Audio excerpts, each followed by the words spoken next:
Olá, bem-vindo ao Mais 365, um caminho diário com a Bíblia em que a história da salvação ilumina a nossa vida. Somos cada vez mais os que fazemos este percurso, em que todos os dias tomamos consciência de que a nossa história faz mesmo parte da história da salvação que Deus anda a construir com a humanidade desde sempre. Eu sou o Francisco e trago-te este podcast em nome das equipas de jovens de Nossa Senhora. Seguimos do Gênesis ao Apocalipse com a tradução da Difusora Bíblica, aprendendo a erguer o nosso olhar para o alto, sempre acompanhados por Nossa Senhora. Hoje é o dia 115, estamos no período da realeza e vamos ouvir primeiro o livro de Samuel 24 e Salmo 57.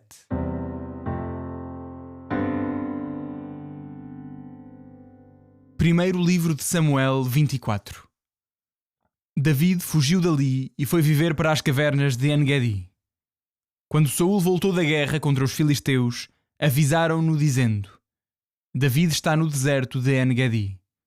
Tomando, pois, Saul 3.000 homens, escolhidos em todo Israel, foi em busca de David e dos seus homens pelos rochedos de Gelim, só acessíveis às cabras monteses.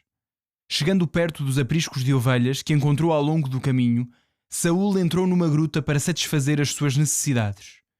No fundo desta gruta encontrava-se David com os seus homens, os quais lhe disseram: Eis o dia do qual o Senhor te disse: Eu entregarei o teu inimigo nas tuas mãos, para que faças dele o que quiseres. David levantou-se e cortou sigilosamente a ponta do manto de Saul. E logo o seu coração se encheu de remorsos por ter cortado a ponta do manto de Saul. E disse aos seus homens: Deus me guarde de fazer tal coisa ao meu Senhor, o ungido do Senhor, estender a minha mão contra ele, pois ele é o ungido do Senhor. David conteve os seus homens com estas palavras e impediu que agredissem Saul. O rei levantou-se, afastou-se da gruta e prosseguiu o seu caminho. Depois levantou-se David e saiu da caverna atrás de Saul, clamando: Ó rei, meu senhor! Saul voltou-se e David, inclinando-se, fez-lhe uma profunda reverência. E disse David a Saul: Porque dás ouvidos aos que te dizem: David procura fazer-te mal. Viste hoje com os teus olhos que o Senhor te entregou nas minhas mãos, na gruta. O pensamento de te matar assaltou-me, incitou-me contra ti. Mas eu disse: Não levantarei a mão contra o meu Senhor, porque é o ungido do Senhor. Olha, meu pai, e vê se é a ponta do teu manto que tenho na minha mão. Se eu cortei a ponta do teu manto e não te matei, reconhece que não há maldade nem revolta contra ti. Não pequei contra ti, e tu, ao contrário, procuras matar-me. Que o Senhor julgue entre mim e ti. Que o Senhor me vingue de ti, mas eu não levantarei a minha mão contra ti. O mal vem dos perversos, como diz um provérbio antigo. Por isso, não te tocará a minha mão. Mas a quem persegues, ó rei de Israel? A quem persegues? Um cão morto? Uma pulga? Pois bem, o Senhor julgará e sentenciará entre mim e ti. Que ele julgue e defenda a minha causa e me livre das tuas mãos. Logo que David acabou de falar, Saul disse-lhe: É esta a tua voz, ó meu filho David? E Saul elevou a voz soluçando e disse a David: Tu portas-te bem comigo e eu comporto-me mal contigo. Provaste hoje a tua bondade para comigo, pois o Senhor tinha-me entregue nas tuas mãos e não me mataste. Qual é o homem que, encontrando o seu inimigo, o deixa ir embora tranquilamente? Que o Senhor te recompense pelo que fizeste comigo. Agora sei que serás rei e que nas tuas mãos estará firme o reino de Israel. Jura-me pelo Senhor que não eliminarás a minha posteridade, nem apagarás o meu nome da casa do meu pai. E David jurou-lhe. Depois disto, Saul voltou para a sua casa, e David e os seus homens subiram para o refúgio. Salmo 57. Ao diretor do coro, segundo Não destruas. Elegia de David quando se escondeu de Saul na caverna. Tem compaixão de mim, ó Deus, tem compaixão, porque em ti me refugio e me abrigo à sombra das tuas asas até que passe o perigo. Clamo ao Deus Altíssimo, ao Deus que faz tudo por mim, que Ele me envie do céu a sua ajuda e me salve dos que procuram destruir-me. que Ele envie do céu o seu amor e fidelidade. Encontro-me rodeado de leões, dispostos a devorar os seres humanos. Os seus dentes são como lanças e flechas, e a sua língua como uma espada afiada. Ó Deus, revela nas alturas a tua grandeza e sobre toda a terra a tua glória. Armaram um laço para os meus pés, para me fazerem cair. Cavaram um fosso diante de mim, mas foram eles que lá caíram. O meu coração está firme, ó Deus, o meu coração está firme. Quero cantar e salmodiar. Ó minha alma desperta, despertai a harpa e cítara. Quero despertar a aurora. Hei de louvar-te, Senhor, entre os povos, hei de cantar-te salmos entre as nações. Pois o teu amor é tão grande que chega ao céu e a tua fidelidade chega até às nuvens. Ó Deus, revela nas alturas a tua grandeza e sobre toda a terra a tua glória.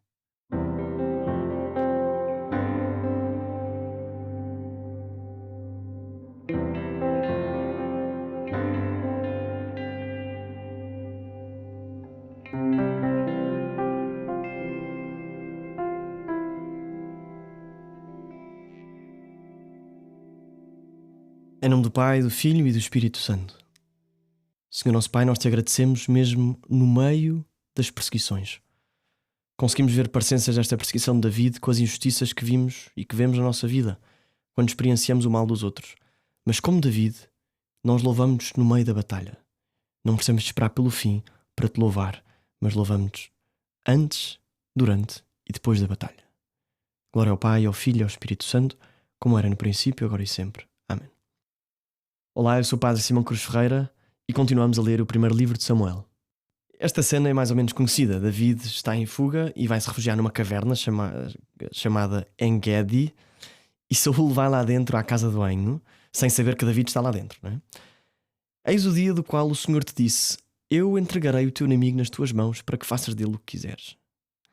Mas David corta um pouco do manto de Saul sem ele reparar, para lhe poder provar que o podia ter morto, mas quis não matar. Volto a repetir. Acabavam aqui os problemas todos de David. Saul queria matá-lo, teve a oportunidade de o matar, mas Saul não quis. E tenta convencer Saul, ou faz por convencer Saul, de que ele não é mau, e por isso corta-lhe um pouco do manto e mostra: eu tive a oportunidade para te matar. Aliás, o texto diz: ainda que eu tenha tido pensamentos para te matar, eu recusei-os, porque em ti reconheço o ungido do Senhor. Bem, isto é extraordinário. Há aqui várias coisas que vale a pena ir com calma ou apontar. Primeira, podemos olhar para cada um como ungido do Senhor. É impressionante como no meio de tudo isto, no meio da grande perseguição, David olha para Saul como ungido do Senhor, é o eleito. Deus também escolheu David.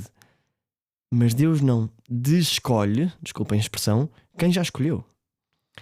Até o facto de Saul ter pecado e já não ter dinastia não quer dizer que ele deixa de ser rei. Ele ainda é o rei.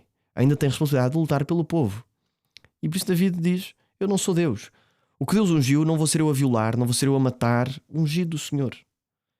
Mesmo que Deus tenha tornado muito claro que vai tirar o reinado de Saul para dar a David, David sabe que só Deus o pode matar. E não lhe deu ainda, ou não lhe vai dar, essa autoridade. Isto revela que David reconhece o poder de Deus na sua unção, na sua eleição e na sua fidelidade. Deus é aquele que decide quem é ou não o rei. E não é David que vai decidir.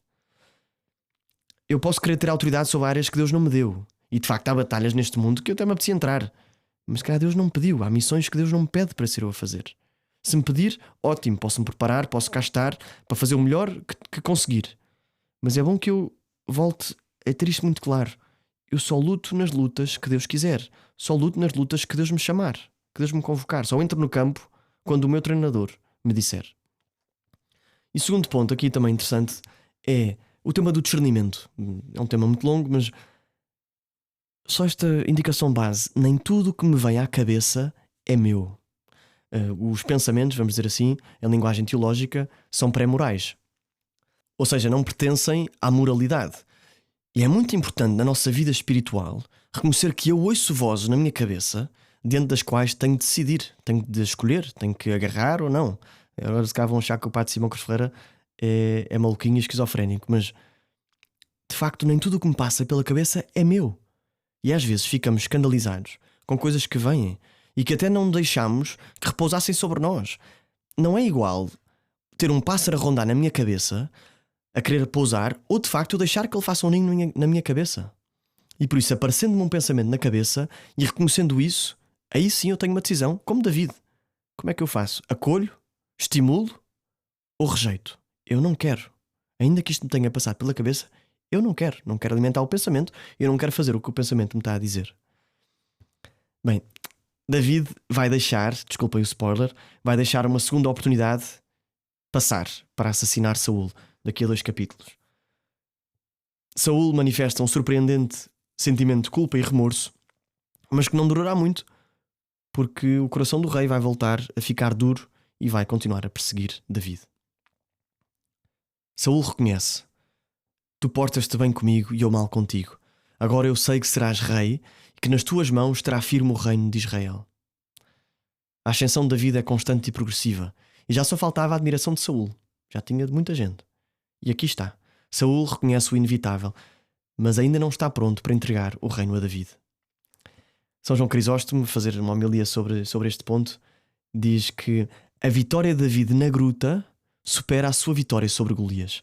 Aliás, temos de pensar, a grande vitória, a grande luta, a grande batalha de David é com Golias. Mas não. Porque esta não é alcançada com armas, nem com derramamento de sangue, mas pela morte do ressentimento e da ira.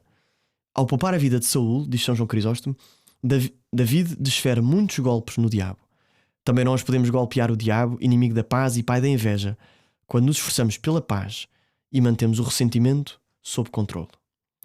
E por isso São Gregório de Nissa vai comentar e dizer: David preferiu matar o seu próprio impulso a matar o inimigo. É assim que podemos ler estas passagens do Antigo Testamento, com mortes, é perceber quem de facto é o nosso inimigo. E muitas vezes encontramos-lo no nosso coração, a passar o nosso pensamento, e que o possamos matar, que não o acolhamos, não o estimulemos, mas que sejamos sérios para escolher a vontade de Deus, para viver segundo o seu coração, para viver segundo as bem-aventuranças. Nós damos graças, Senhor, porque mesmo ouvindo estas vozes que não nos estimulam ao bem, temos sempre no nosso coração a tua voz de salvação, a tua voz de bondade, a tua voz de vida eterna. Glória ao Pai, ao Filho e ao Espírito Santo, como era no princípio, agora e sempre. Amém. Até amanhã, se Deus quiser.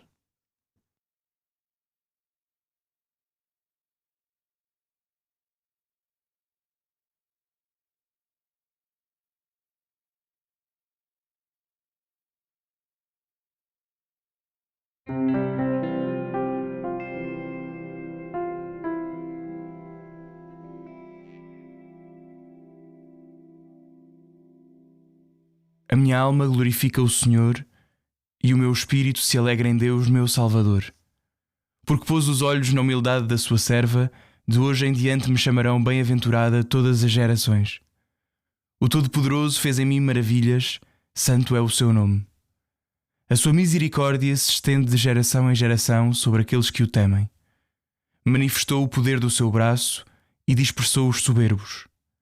Derrubou os poderosos de seus tronos e exaltou os humildes. Aos famintos encheu de bens e aos ricos despediu de mãos vazias. Acolheu a Israel, seu servo, lembrado da sua misericórdia, como tinha prometido a nossos pais, a Abraão e à sua descendência para sempre. Glória ao Pai, ao Filho e ao Espírito Santo, como era no princípio, agora e sempre. Amém.